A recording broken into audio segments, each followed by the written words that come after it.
was no iPhone 5, no new iPod Touch. It really wasn't a whole lot new, but they did announce a couple of things, so we'll go ahead and go over them.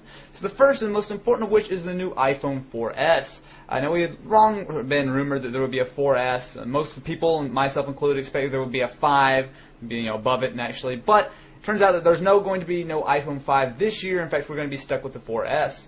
Now, if you guys were interested in 4S, there are a couple of new changes from the 4, but to be honest, it's not a major update. So you will find the dual-core Apple A5 processor from the iPad, so we'll have a decent amount of power. It also will have a new 8-megapixel camera, which does look awesome. I'm definitely not going to say anything about that. The camera does look great. And on top of that, it will be available with a 64GB variety.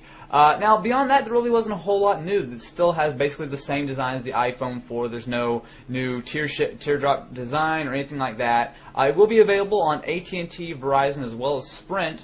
So, not too bad. If you guys are interested in picking up the 4S, it will be on sale for pre-orders in a couple of days. I believe October 7th. It will be on sale October 14th.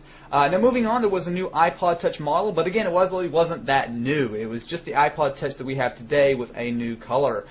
So, not a big deal, although if you guys are interested in it, the 8GB model is now down from $230 to $200, so not too bad. Lastly, there was the iPod Nano. Again, not a major update, if you guys are starting to get the theme here, but it does now have the Nike Plus sensors built in, as well as it has a little bit of a UI change where instead of having the 4 small icons on the screen, you can now change it to have 1. In addition, there are also lots of new clock faces, although there's still no wrist strap, which kind of sucks. But if you guys are interested in using it a watch, there are several new cool clock faces, including a Mickey Mouse one and quite a few others. Price drop was definitely needed, but there's no cameras or anything really all that new. And last thing was Siri. Now, Siri was definitely the biggest thing in this entire announcement. It is basically voice control times about 100.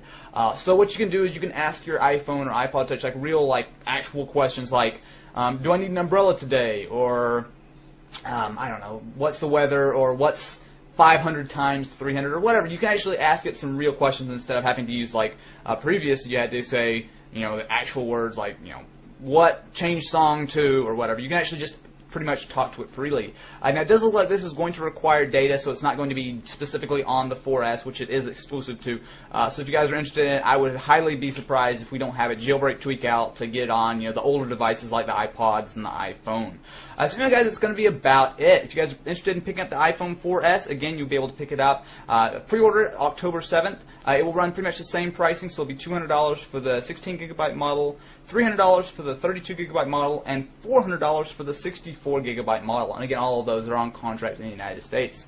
So overall, guys, I'm really curious to know, what do you think? To be honest, it was a big letdown for me. I mean, the camera on the 4S looks nice. I can't say that I really was, expecting